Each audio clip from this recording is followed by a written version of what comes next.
Next जो हमारी table है वो है टेबल नंबर 9। तो टेबल नंबर 9 में बेसिकली आपने जो भी आपकी टैक्स लायबिलिटीज है जिसको आपने टेबल 4 के अंदर डिक्लेयर किया है, वो टैक्स लायबिलिटी जो है आपकी कितनी बनती है और उसको आपने जो है पे कर दिया है जीएसटीआर 3B के जरिए, वो जो है आपको यहाँ पर रिपोर्टिंग की जाती है। तो यहाँ पर आप देखेंगे कि टेबल नंबर 9 के अंदर जो फर्स्ट पार्ट है दैट इज टैक्स पेबल, और यह जो टैक्स पेबल की जो आपकी लायबिलिटीज है ये आपकी बेसिकली टेबल 4 से जो है ली गई है। और जो आपने पेमेंट की है जीएसटीआर 3B रिटर्न्स फाइल करते हुए, आपने कैश पेमेंट्स की है, इट मींस कैश लेजर के जरिए पेमेंट की है, इनपुट टैक्स क्रेडिट के जरिए जो पेमेंट की है वो आपको यहाँ पर दिखाई देंगी। तो यहाँ पर आप चेक कर सकते हैं कि बेसिकली यह जो टैक्स पेबल की जो डिटेल्स ली गई है ये टेबल 4 से ली गई है। टेबल 4 के अंदर जो रो नंबर n है, तो यहाँ पर मैं आपको दिखाता हूं कि टेबल नंबर 4 के अंदर आपकी बेसिकली जो ये लास्ट रो है, supplies and advances on which tax is to be paid, that is your tax payable. ये जो आपकी टैक्स लायबिलिटी है 26,08,113 रुपए, 34,75,856 रुपए, ये आपकी जो है आपको टेबल 9 के अंदर दिखाई देगी। और इसको आपने किस तरह पे किया है वो जो है जीएसटीआर 3B के जरिए जो आपने पेमेंट्स की है वो आपको यहाँ पर दिखाई देगी। तो ये बेसिकली यहाँ पर आपको ध्यान रखना है, ये जो आप रिपोर्टिंग करेंगे टैक्स पेबल के रिगार्डिंग ये आपकी होगी टेबल 4 के अकॉर्डिंग। और बाकी का जो पार्ट है वो नॉन एडिटेबल है, उसके अंदर आप कुछ भी चेंजेस नहीं कर सकते। जीएसटीआर 3B से वो इंफॉर्मेशन ली गई है कि कितना टैक्स आपने जीएसटीआर 3B के जरिए पे कर दिया है। टैक्स पेबल पोर्शन को आप जो है एडिट कर सकते हैं, चेंज कर सकते हैं। तो ये आपको ध्यान रखना है कि ये जो लायबिलिटी है अगेन टेबल 4N के अकॉर्डिंग यहां पर ली जाएगी। जो एडजस्टमेंट आपने नेक्स्ट ईयर में की है, जिसको आपने टेबल 10 और टेबल 11 में अगर रिपोर्ट किया है, उसकी जो टैक्स लायबिलिटी है वो आप यहां पर रिपोर्ट नहीं करेंगे, वो रिपोर्टिंग आप टेबल 14 के अंदर करेंगे। तो ये आपको ध्यान रखना है। अगर टैक्स पेबल के रिगार्डिंग आप कोई भी चेंजेस करते हैं और यह चेंजेस जो system generated tax payable liability है उससे अगर कम या ज्यादा है और वेरिएशन 20% से ज्यादा का है, तो यहां पर ये जो फील्ड्स है ये रेड हाईलाइट कर दिए जाएंगे। और इसका मतलब ये है कि ये जो भी गवर्नमेंट अपना सिस्टम एनालाइज करती है उस एनालाइज सिस्टम के अंदर 20% से ज्यादा की जो भी वेरिएशन होगी वो फ्लैग मार्क कर दी जाएगी। और हो सकता है उस पर डिपार्टमेंट ऑफिसर आपसे एक्सप्लेनेशन मांग सकता है कि इतना वेरिएशन क्यों है, क्यों आपने अपनी टैक्स लायबिलिटी को 20% से ज्यादा इंक्रीज किया है या 20% से ज्यादा रिड्यूस किया है। तो मेक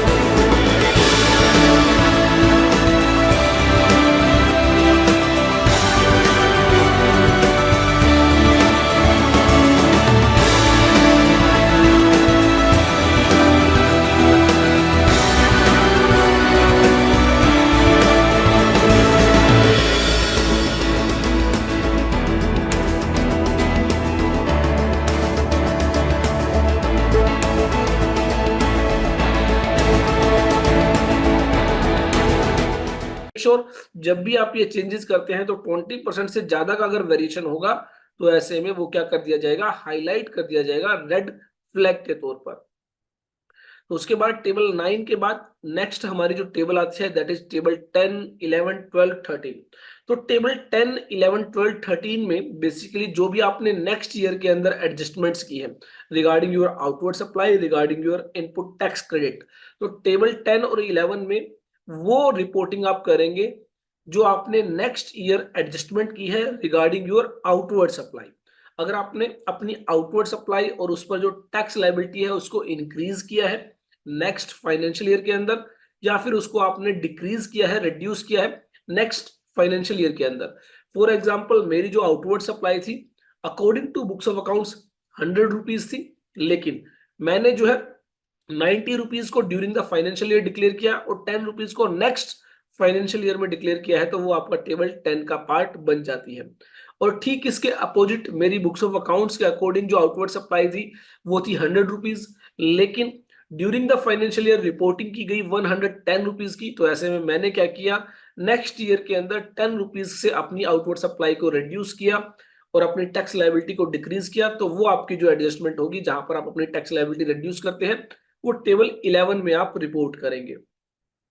और टेबल 10 और 11 का नेट इफेक्ट जो आता है, आपने अपनी आउटपुट लायबिलिटी को अगर इंक्रीज किया है, आपकी टैक्स लायबिलिटी इंक्रीज हुई है, तो उस पर आपकी जो टैक्स लायबिलिटी बनी है वो आपको टेबल 14 के अंदर बतानी है कि कितनी आपकी टैक्स लायबिलिटी बनी है ड्यू टू टेबल 10 और 11, और कितनी आपने जो है पे कर दी है, चाहे आपने DRC 03 के जरिए पे की या फिर नेक्स्ट ईयर के अंदर एडजस्टमेंट करते हुए पे की।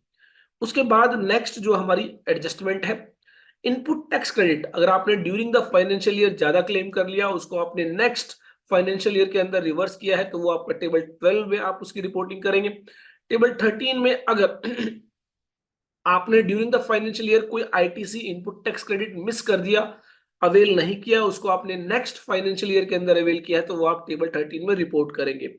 ये ऑलरेडी टेबल 8 के अंदर भी हम देख चुके हैं। टेबल 8 के अंदर वो इनपुट टैक्स क्रेडिट जो हमने नेक्स्ट फाइनेंशियल ईयर में क्लेम किया है, अवेल किया है, वो आपको अलग से रिपोर्ट करना होता है, और वही रिपोर्टिंग आपको टेबल नंबर 13 के अंदर भी करनी होती है। हमारे केस में एज सच 10, 11, 12, 13 के रिगार्डिंग कोई भी रिपोर्टिंग यहाँ पर नहीं है, तो इसको हम क्या करेंगे, जीरो फिगर के साथ जो है यहाँ पर सेव करेंगे। नेक्स्ट जो हमारी टेबल आती है टेबल नंबर 14। तो टेबल नंबर 14 आपको जब फिल करनी है जब टेबल 10 और 11 की वजह से आपकी कोई टैक्स लायबिलिटी बनती है, that is your tax payable, और आपने कितना पे कर दिया है वो आपको पेड सेक्शन के अंदर यहाँ पर रिपोर्ट करना है। तो वो जो पेमेंट आपने नेक्स्ट ईयर के अंदर GSTR 3B के जरिए की, DRC 03 के जरिए की, वो आप यहाँ पर रिपोर्ट करेंगे। तो इसको जो है हम यहाँ पर जीरो फिगर के साथ सेव करेंगे और बैक टू GSTR 9। तो नेक्स्ट हमारी जो टेबल आती है टेबल नंबर 15, जहां पर आपको डिमांड एंड रिफंड्स के रिगार्डिंग रिपोर्टिंग करनी होती है कि ड्यूरिंग द ईयर कितना आपने रिफंड जो है अप्लाई किया है, बेसिकली क्लेम किया है, कितना आपका रिफंड सैंक्शन किया गया है, कितना आपका रिफंड रिजेक्ट किया गया है, कितना आपका रिफंड पेंडिंग है, वो सभी डिटेल्स आपको यहाँ पर प्रोवाइड करनी है। अगर डिपार्टमेंट की तरफ से कोई टैक्सेस की डिमांड की गई है तो ऐसे में कितनी डिमांड ऑफ टैक्सेस है, कितनी आपने उसके रिस्पेक्ट में पेमेंट कर दी है, और कितनी आपकी डिमांड्स पेंडिंग है, वो आपको रिपोर्टिंग यहाँ पर करनी है। नेक्स्ट हमारी जो टेबल आती है टेबल नंबर 16। टेबल नंबर 15 के अंदर हमारे पास कोई भी इंफॉर्मेशन नहीं है फिल करने के लिए। फाइनेंशियल ईयर 22-23 के लिए आपकी यह जो टेबल है पूरी तरह से ऑप्शनल है, आप चाहे तो इसको स्किप कर सकते हैं। अगर आपके पास डेटा अवेलेबल नहीं है तो आपको फिल करने की जरूरत नहीं है।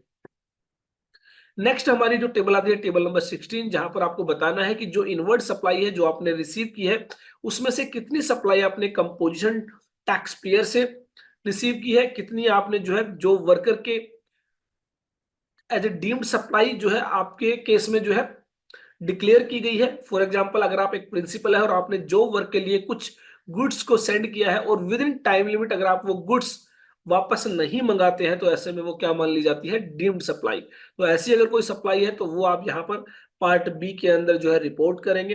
अगर आपने कोई गुड्स अप्रूवल बेसिस पर सेंड की है, दैट मीन्स लेटर ऑन उस पर जो है अप्रूवल आने वाली है, तो अप्रूवल आने के बाद ही उसको जो है सेल माना जाता है।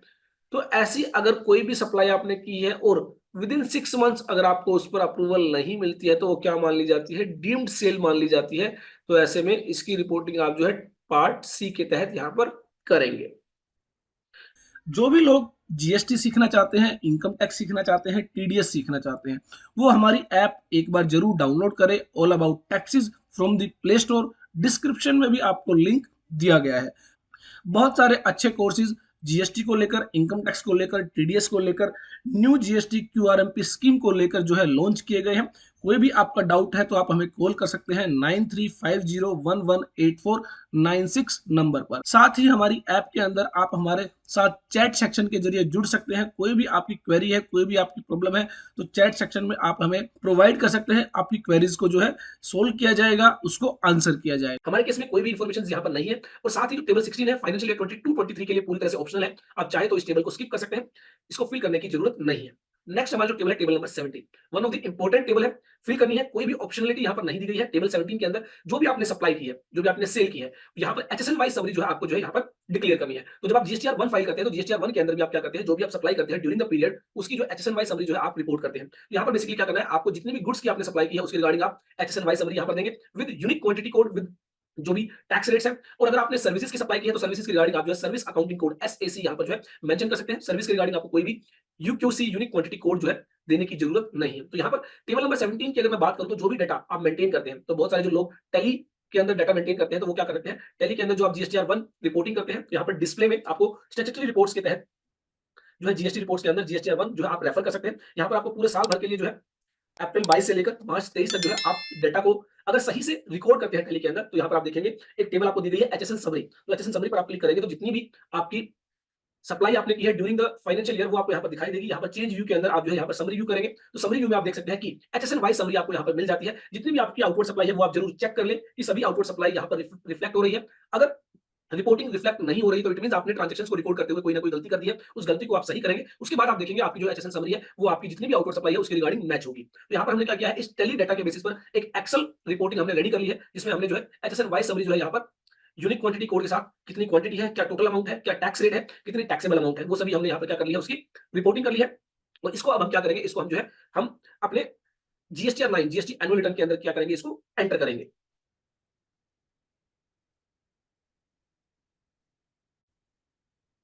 एक बात का आपको ध्यान रखना है, यहाँ पर जो एचएसएन वाइज समरी आप जो एंटर करेंगे, वो डिपेंड करेगी प्रीसीडिंग फाइनेंशियल ईयर में आपकी टर्नओवर कितनी है। अगर प्रीसीडिंग फाइनेंशियल ईयर में आपकी टर्नओवर 5 करोड़ रुपए से ज्यादा है, तो ऐसे में आपको 6 डिजिट एचएसएन समरी यहाँ पर एंटर करनी है। अगर आपकी turnover up to 5 crore rupees है, तो ऐसे में आप 4 डिजिट एचएसएन समरी यहाँ पर एंटर करेंगे। तो यहाँ पर हमारा जो टर्नओवर है प्रीसीडिंग फाइनेंशियल ईयर में अप टू 5 करोड़ रुपीस है, 5 करोड़ रुपीस से कम है, तो ऐसे में 4 डिजिट एचएसएन समरी यहाँ पर हम एंटर करने वाले हैं। तो ऐसे में यहाँ पर हम क्या करेंगे, एक-एक करके जो भी एचएसएन है उसको हम एंटर करेंगे और उसके रिगार्डिंग जो भी यूनिक क्वांटिटी कोड कोड है, क्वांटिटी है, टोटल अमाउंट है, जो भी टैक्स अमाउंट है वो हम यहाँ पर रिपोर्ट करेंगे। तो यहाँ पर 5402 जो हमारा पहला बेसिकली एचएसएन कोड है, उसके बाद यूनिक क्वांटिटी कोड आपको यहाँ पर एंटर करनी है, तो किलोग्राम में क्वांटिटी है। उसके बाद टोटल क्वांटिटी आपको एंटर करनी है, that is 7162.43। Total taxable value 11,76,842 रुपए 846 रुपए 42 पैसा। उसके बाद अगर कोई कंसेशनल रेट की सप्लाई है तो यहाँ पर आप चेकबॉक्स पर टिक करते हुए बताएंगे। चेकबॉक्स पर टिक करने के बाद आपको यहाँ पर जो है रेट ऑफ टैक्स सेलेक्ट करना है। हमारे केस में कोई कंसेशनल रेट सप्लाई नहीं है, तो यहाँ पर हम जो है चेकबॉक्स पर टिक नहीं करेंगे। रेट ऑफ टैक्स के अंदर हमारी जो आइटम है वो 12% की आइटम है, तो 12% को आपको यहाँ पर सेलेक्ट करना है।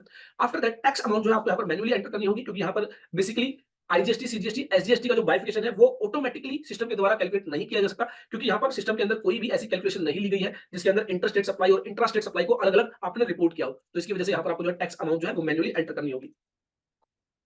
और इसके बाद जो है आप क्या करेंगे, इस रिपोर्टिंग को ऐड करेंगे और उसके बाद जो नेक्स्ट जो भी आपका एचएसएन है वो आपको यहाँ पर एंटर करना है। तो इस तरह एक-एक करके आप इन सभी जो भी आपके एचएसएन है उनको आप क्या करेंगे, एंटर करेंगे।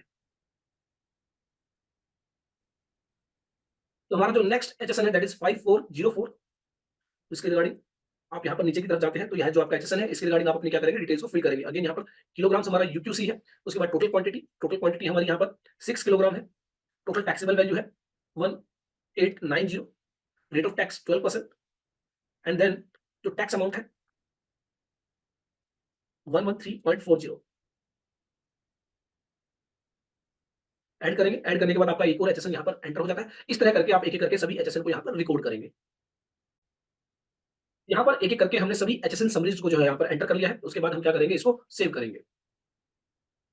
यहाँ पर सक्सेसफुली सेव होने के बाद नेक्स्ट हमारी जो टेबल आती है वो टेबल है टेबल नंबर 18, जहाँ पर आपको एचएसएन वाइज समरी प्रोवाइड करनी है रिगार्डिंग योर इनवर्ट सप्लाई। हालांकि टेबल 18 पूरी तरह से ऑप्शनल है, आप चाहे तो इसको स्किप कर सकते हैं, लेकिन अगर आपके पास आपकी इनवर्ट सप्लाईज के रिगार्डिंग डाटा अवेलेबल है, इन्फॉर्मेशन अवेलेबल है, तो आप टेबल नंबर 18 को भी फिल कर सकते हैं। सेम वे में जैसे आपने टेबल 17 को फिल किया है उसी तरह से आपको टेबल 18 को यहाँ पर फिल करना है। हमारे केस में हम यहाँ इन्फॉर्मेशन जो है रिपोर्ट नहीं कर रहे हैं, डाटा अवेलेबल नहीं है अच्छे से, तो ऐसे में टेबल 18 को हम क्या करेंगे, स्किप करेंगे। टेबल नंबर 19 लेट फीस है, अगर आप ड्यू डेट के बाद लेट रिटर्न फाइल करते हैं तो ऐसे में टेबल 19 जो है एप्लीकेबल होगी। तो हमारे केस में हम ड्यू डेट से पहले रिटर्न फाइल कर रहे हैं, तो ऐसे में टेबल 19 यहाँ पर जो है जो हाईलाइट बेसिकली इनेबल नहीं की गई है, जब तक यह है आप लेट रिटर्न के बाद इसको फाइल नहीं करेंगे तब तक यह डिसेबल रहेगी। आफ्टर दैट जब आपकी लेट रिटर्न फाइल होगी या फिर ड्यू डेट के बाद आप फाइल करने की कोशिश करेंगे तभी यह जो टेबल है इसको इनेबल किया जाएगा। तो इस तरह हमने एक-एक करके अपनी सभी जो टेबल्स हैं टेबल नंबर 4 से लेकर टेबल नंबर 19 तक फिल कर ली है, उसके बाद हमें क्या करना है, आपकी जो भी कंप्यूट लायबिलिटीज़ है, उस कंप्यूट लायबिलिटीज़ पर आप जो है क्लिक करेंगे, तो यहाँ पर आप देखेंगे compute liabilities request has been received, please check the status in the same some time. तो कुछ देर के बाद आपका जो लायबिलिटीज़ है, उसको कंप्यूट कर दिया जाएगा और उसके बाद आप क्या करेंगे, डीआरसी 03 के जरिए इसकी पेमेंट करेंगे और उसके बाद आप इसको क्या करेंगे, फाइल करेंगे। तो यहाँ पर डीआरसी 03 के जरिए जो हम पेमेंट करेंगे, उसको हम सेपरेटली जो है डिस्कस करेंगे। उसके बाद आपको क्या करना है, प्रोसीड टू फाइल बटन पर क्लिक करना है। यहाँ पर जो भी आपके कैश लेजर में आपका बैलेंस है, वो आपको यहाँ पर दिखाई देगा। जो भी आपकी लेट फीस अगर कोई पेबल है, वो आपको यहाँ पर दिखाई देगी और उस लेट फीस के लिए अगर आपका कैश लेजर का बैलेंस सफिशिएंट नहीं है, तो यहाँ पर आपको बताया जाएगा कि कितना आपको जो है एडिशनली कैश रिक्वायर्ड है, उसके लिए आप क्या करेंगे, चालान जनरेट करेंगे, पेमेंट करेंगे, उसके बाद ही आप अपनी जीएसटीआर 9 फाइल कर पाएँगे। तो बेसिकली यहाँ पर हमने जीएसटीआर 9 को प्रिपेयर कर लिया है। अब हम क्या करेंगे, हमें जो आईटीसी जो हमने एक्सेस क्लेम किया था, उसके रिगार्डिंग हम डीआरसी 03 फाइल करेंगे एंड आफ्टर दैट हम जीएसटीआर 9 फाइल करेंगे।